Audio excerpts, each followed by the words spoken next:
You're tuned in to The Keetria Show and listening to SOB, Style of Business, the podcast with your host, Keetria.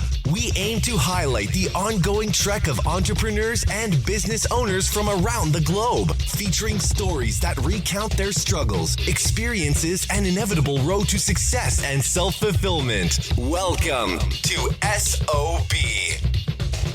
This podcast is being brought to you by my inspiring new book titled Courage is a Muscle, Using Heart to Power Your Entrepreneurial Dreams. You can grab your copy today on Amazon. Hey, what's up, y'all? Thanks so much for tuning in and checking out another hot episode of SOB, Style of Business, the podcast. This is your host, Keetria, and today we have a wonderful, wonderfully creative musician, a talented performer, singer-songwriter, and producer. Guys, this gentleman has an amazing voice. We're going to get into this creative conversation. We're talking about music. We are talking to the wonderful Phil Walters. Like I said, he's a singer, songwriter, and a producer. He has a great project coming up.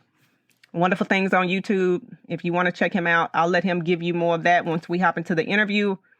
But hey, let's talk about some music. Let's pep up the step. So let me hand it over to Phil. Phil, drop that introduction for us. Tell us a little bit about yourself, and we will keep the interview rolling from there. All right. Good evening. First, I want to thank you so much for inviting me on your show. I really appreciate it. I saw an interview that you did with a friend of mine, and it was awesome. So I know I'm in good hands. Yeah.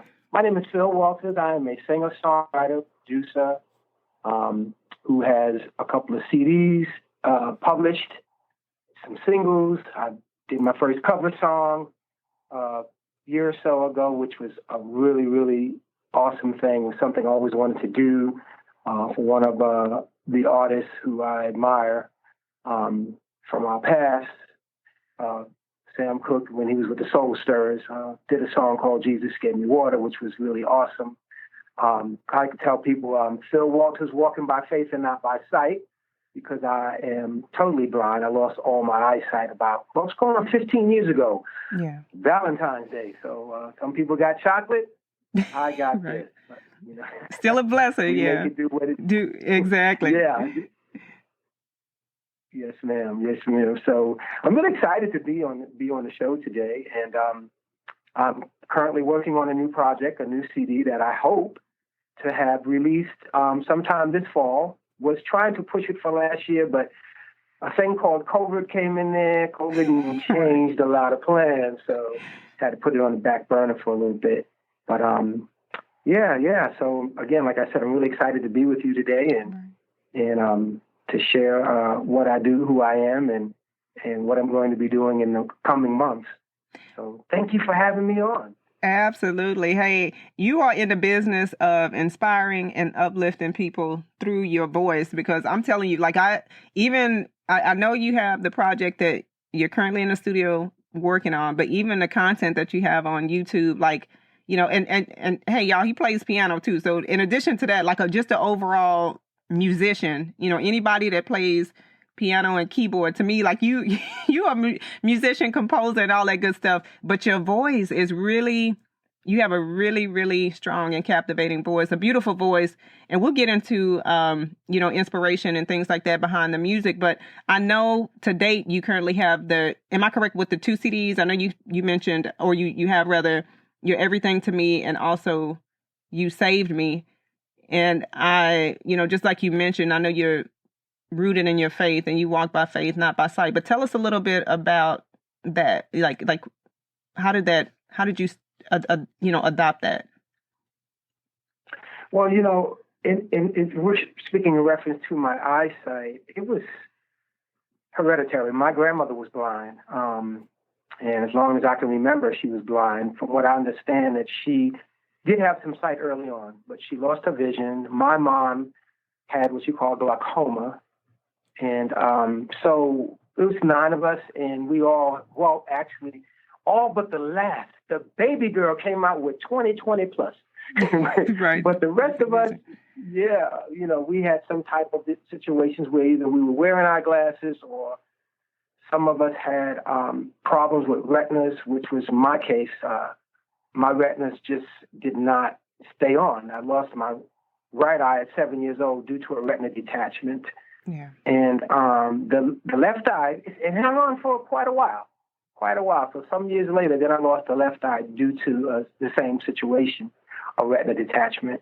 They tried to replace it or repair it, which was unsuccessful. So Valentine's Day 2006, that left eye, the retina gave up the ghost, and that's kind of all she wrote.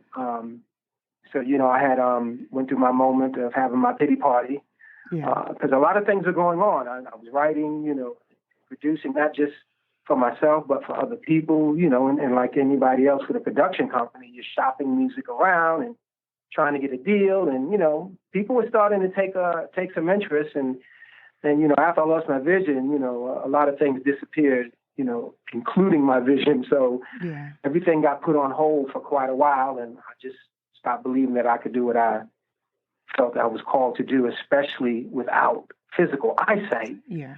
The enemy started speaking all kinds of nonsense in my ear, and for a while I believed it. So it was very difficult for me to see past the physical blindness, even though the gifts that God, had given me was still there. Yeah. I just had to learn how to use them differently.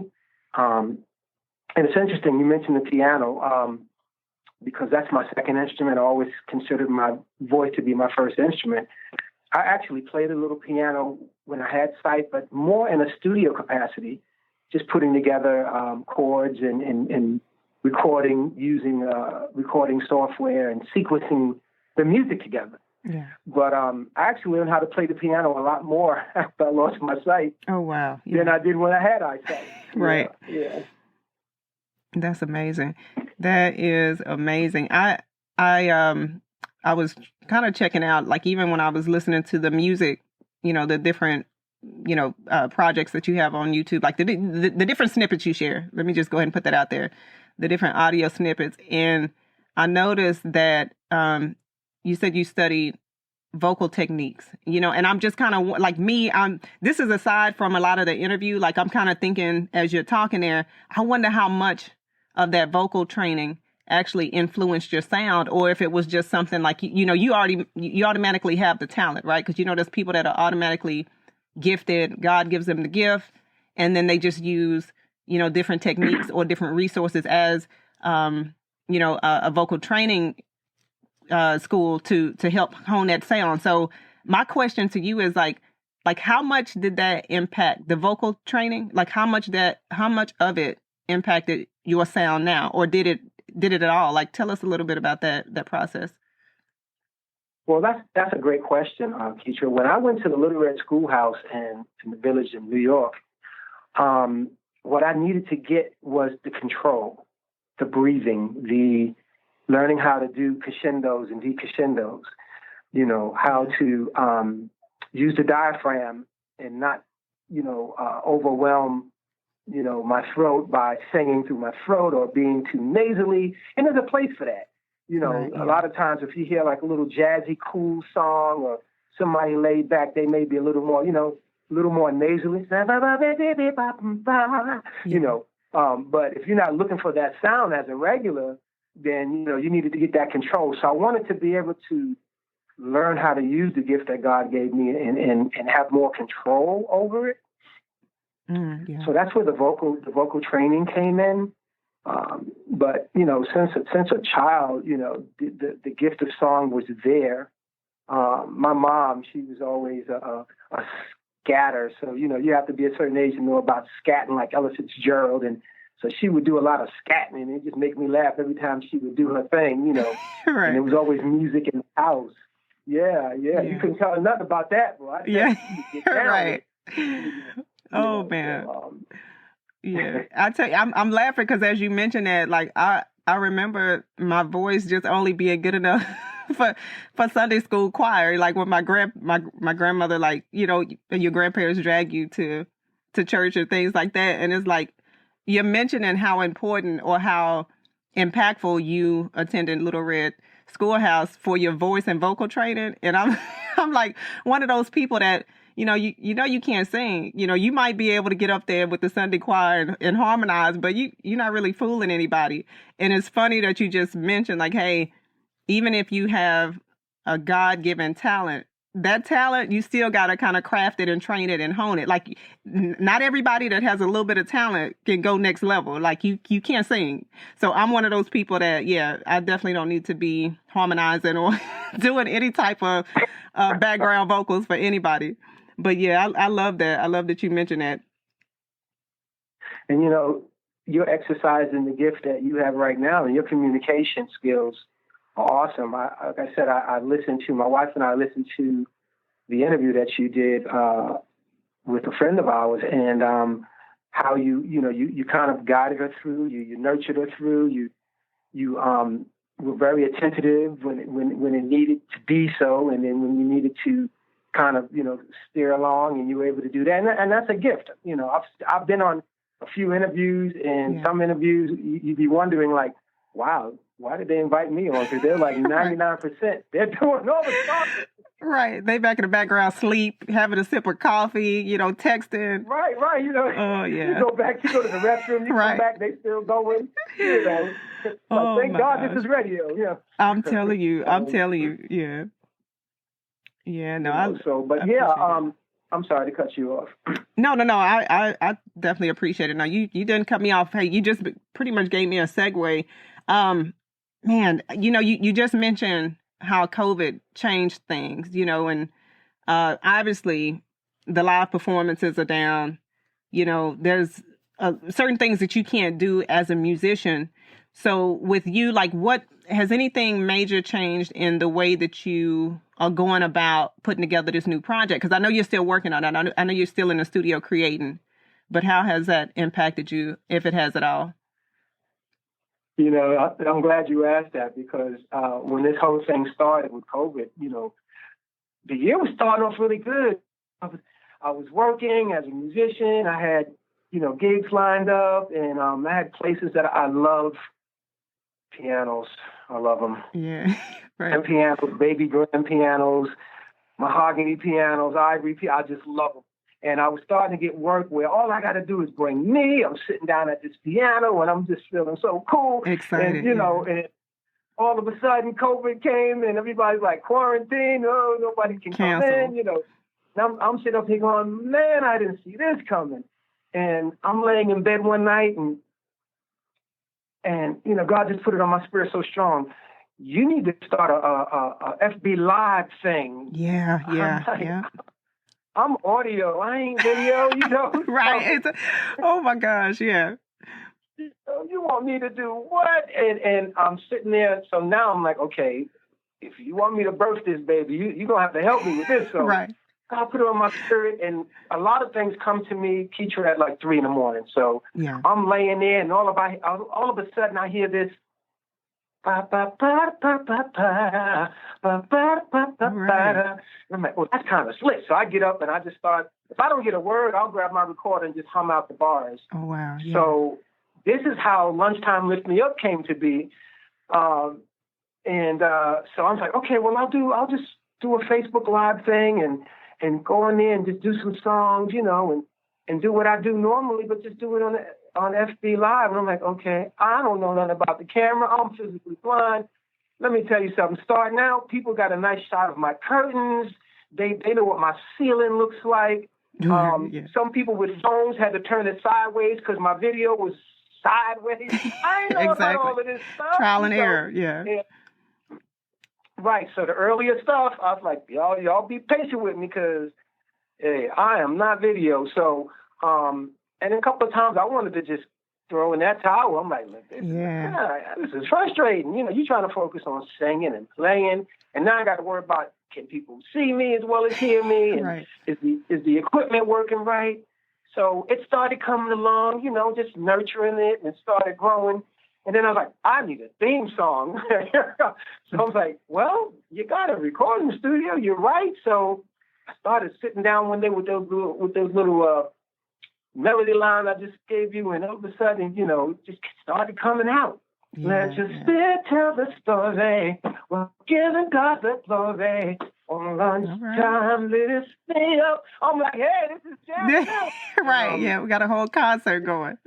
Love right, it. and then the music came in, and I was like, okay, I didn't want it too long because it's a little intro, Yeah. So it started to come together, praise God. And then, so I got this little intro now I do before the lunchtime lift me up show goes in. And, the theme song gets me going and gets me hyped before I go into it. And I've been doing that now since about May. I think since about May.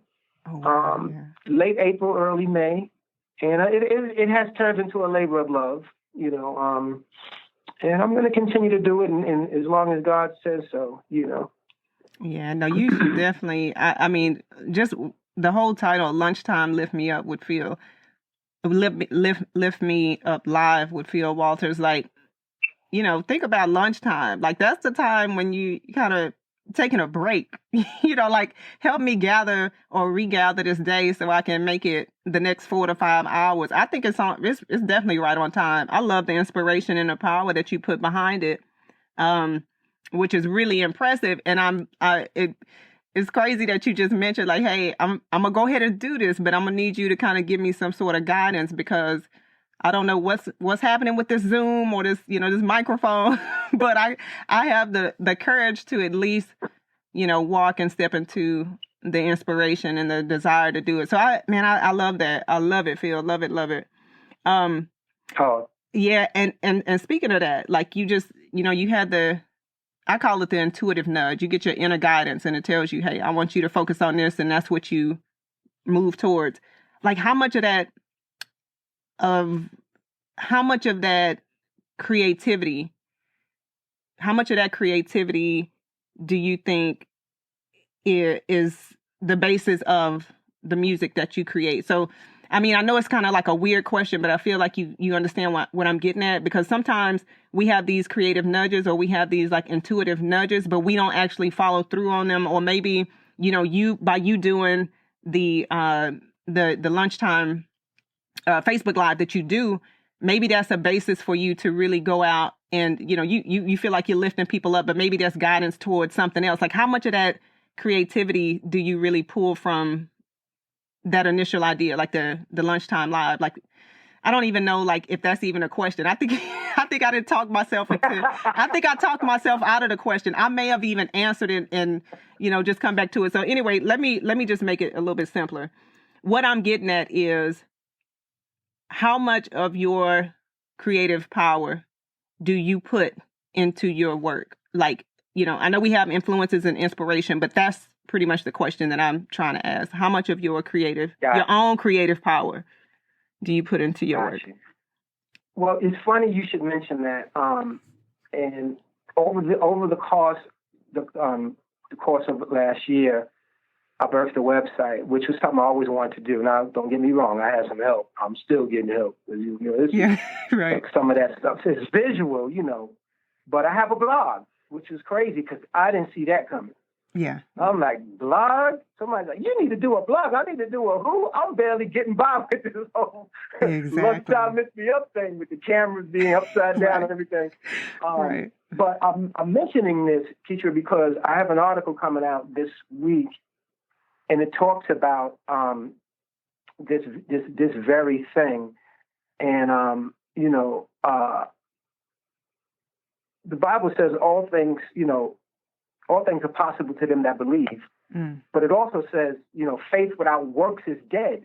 So you get an inspiration, you get an idea, you get an encouragement, you get a thought. God may put a directive on you, on your mind, on your spirit, but you got to do the work. You have to do your part. Everything that comes from the spirit realm and manifests itself in the physical, we got to do our part with it. Otherwise, I'm going to sit on my couch and eat bonbons. You know what I mean? Right. And 16 record labels are going to knock on my door and go, we've been searching all over for you. Yeah. I don't think so. So with the lunchtime lift me up, I believe, because, God really does think so many moves ahead of us. It's like to keep hope alive, to keep the music going, to keep it reaching people. And I'm able to reach people in places through these mediums that I have not set my feet on yet. Yeah. So does kind of snowball into other areas. I've had people reach out to me from places in Africa, Russia, and of course in the States, and which is pretty amazing. And I've had testimonies, of people, and I give God the glory because I know where it's coming from. Yeah. That a song that I wrote touched them in a way that, brought them through a difficult time. And that's what it's all about, because, the type of music I do is, gospel and inspirational. Yeah. So, it's geared to lift people up, to inspire people, to motivate people. If I had to put it, this way, I'm in the construction business, not the destruction business. So, and in doing so, God gave me a medium to be able to do that, and also draw people onto Him. So, this is my mission. So I saw, after a while, I'm like, okay, I see where this is going. It gives me a platform to share my music, to let people know where to get my music. There's a lot of places that people can get it. In addition to having me send them a physical copy. Of my work. We have a digital world now. People can download it from places like iTunes and Amazon and all those different mediums. So it gives me a long arm, whereas, if I was just trying to do this, door to door, so to speak, I'd be knocking on doors forever. Yeah, it's true. Yeah, you are definitely right about that. I mean, I think it's interesting. And obviously, you definitely got to do the work. That's the most important thing is, we sit up here and we listen to the words and we read the books and we know what to do. Like, we know what we have to do, but you gotta do it. Like, nobody can make you do it. And I want to kind of prod you a little bit about, in regards to just having the courage to do what you feel like you're being led to do. Like, even not only the Facebook Live that you're doing, but even this new project, and really moving beyond any sort of handicaps or disabilities or setbacks or traumas or anything. Like, what are some of what keeps you moving forward? Because it's easy to get discouraged. It's easy to have the pity party. It's easy to take that, break and just decide that you're going to switch up and do something different. Like, what keeps you moving forward? That's a great question.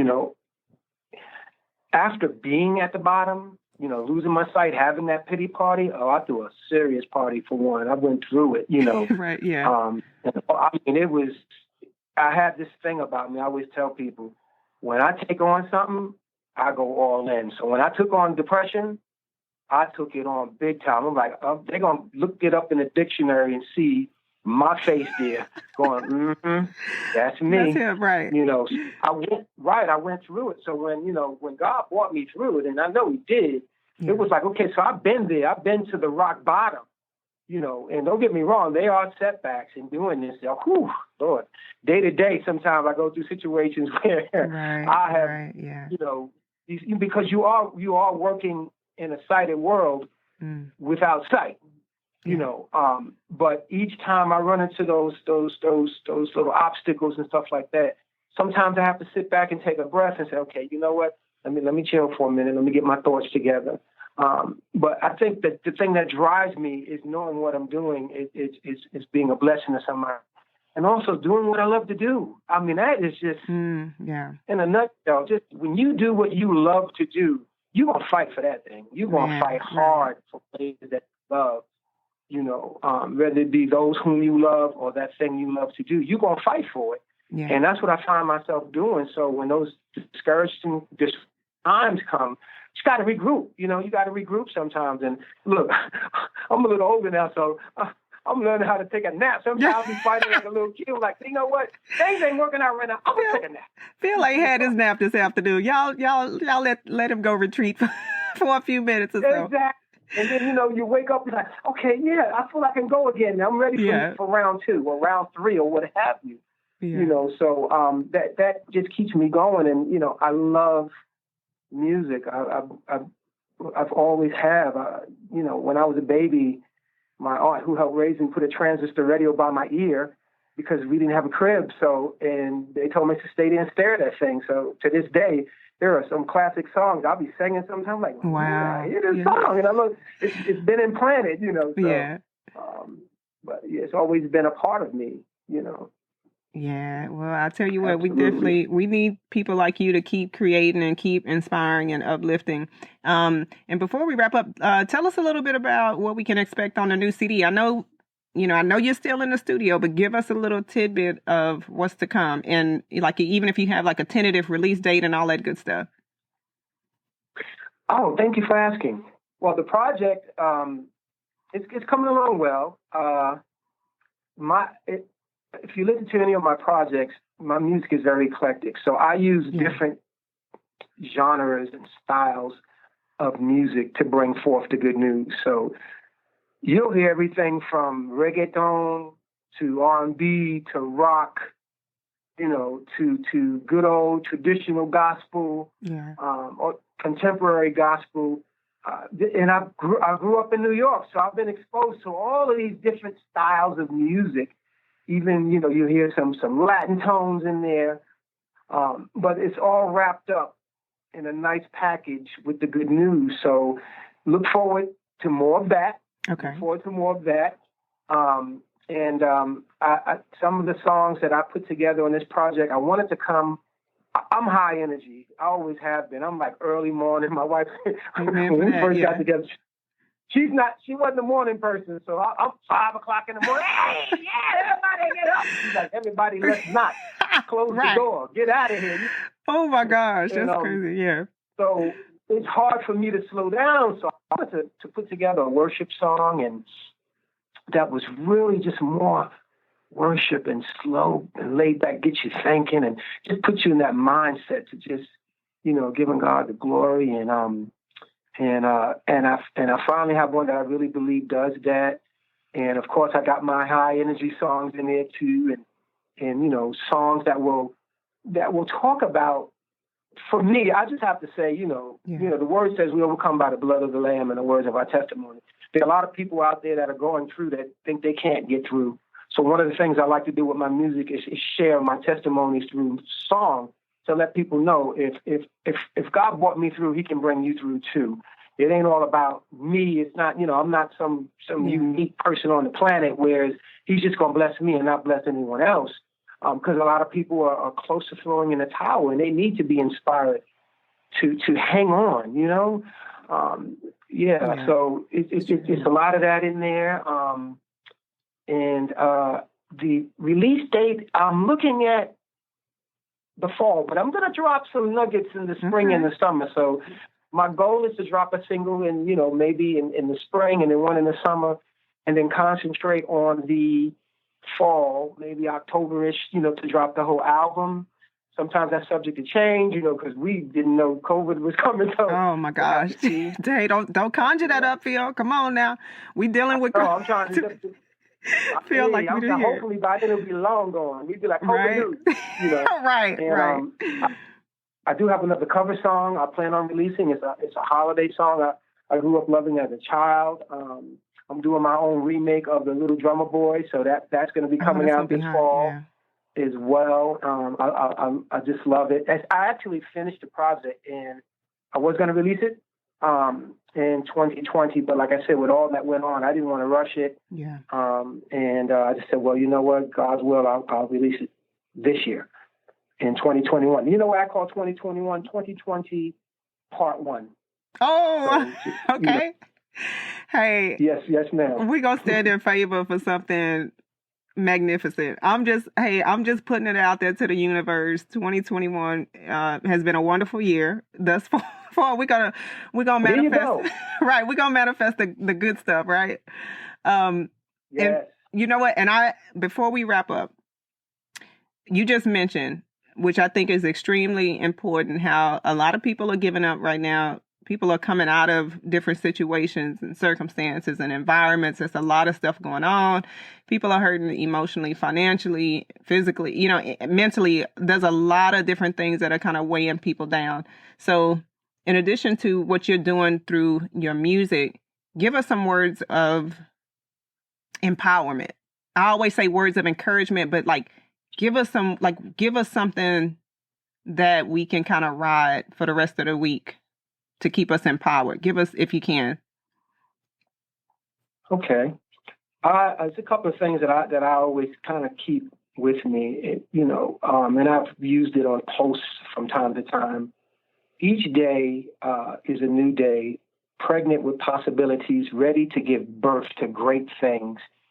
If we don't enter into that day, we'll never know what those possibilities are, and we won't be in position to have them manifest. And I always like to leave people with, keep your head up and your faith strong. There's always going to be trials and tribulations. That is nothing new. But the elders used to say, tough times don't last, but people do. So sometimes we just got to, we got to weather that storm, plant our feet solidly on the ground, and keep pressing forward toward the mark. And we all have it within us to do great things. There's always going to be, like I said, obstacles, but we have the ability through God to overcome those obstacles. So I pray that everybody that hears this will be encouraged by what I'm saying and keep pressing on toward the mark. Wow. Love that. All right, guys. We have just heard from the wonderful Phil Walters. Like I said, he's a singer-songwriter and producer. Phil, before we leave, please let us know where we can find you online, website, social media handles, and all of that wonderful stuff. Oh, great. Thank you. Thank you so much. So I have a music business page on Facebook, so people can like me on its Facebook.com, all those slashes, and then Phil Walters Music. Right. I'm not that hard to find. I'm the guy with the dark glasses. People are like, what is that man wearing glasses inside in the daytime? Right. So, because I don't wear the traditional glasses. I do have a nice pair of dark glasses I like, but I wear a different type of glasses, so you won't know right. oftentimes, that I have, that I'm physically blind. So you can find me there on Twitter. It's Music by Phil. On Instagram, it's Phil Walters Music. On my website, it is philwaltersmusic.com. And I am on YouTube, Music by Phil. You can find me on there as well. And I think I covered everything. And I do, again, the Facebook Live show. So the Lunchtime Lift Me Up Live show is every Wednesday, mostly, because sometimes I take a Wednesday off, 12 noon. Yeah, hopefully I'll get a chance to spread a little sunshine.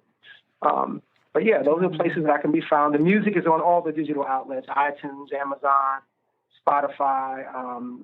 Recently I found out that I'm on Tidal, which is Jay-Z's streaming service, and pretty much all the streaming outlets out there. And so, yeah. All right, that's perfect. That's good. Okay, so Lunchtime Lift Me Up, you said Wednesdays at 12. That's EST? That is Eastern Standard Time. Yep. EST. Okay, perfect. So that's 11 my time. I'm in the Houston area, but hey, you said that a couple of days some Wednesdays you don't show up. Then if I log in there tomorrow and you're not there with Lunchtime Lift Me Up, I'm gonna be like, you know what? I'm gonna talk about you, Phil. But no, I appreciate you. I will be there tomorrow, though. Hey, hey, don't get me used to coming to your show and all of a sudden you coming to the stage late. I'm gonna stop buying tickets. I know that's right. I know how y'all do things out there in Houston. There you go. All right, but no, on a serious note, it's definitely been a pleasure. I appreciate you for stopping in. Looking forward to the wonderful things that you're doing, Phil, and just keep pushing forward. We appreciate you so much. Thanks so much for being a guest. Thank you for having me. Have a great week. Thanks for hanging out with us here on SOB. We hope this episode has been resourceful. If you'd like to check out the latest articles or follow Keetria's website updates, just log on to Keetria.com or follow her on Twitter at KEETRIA.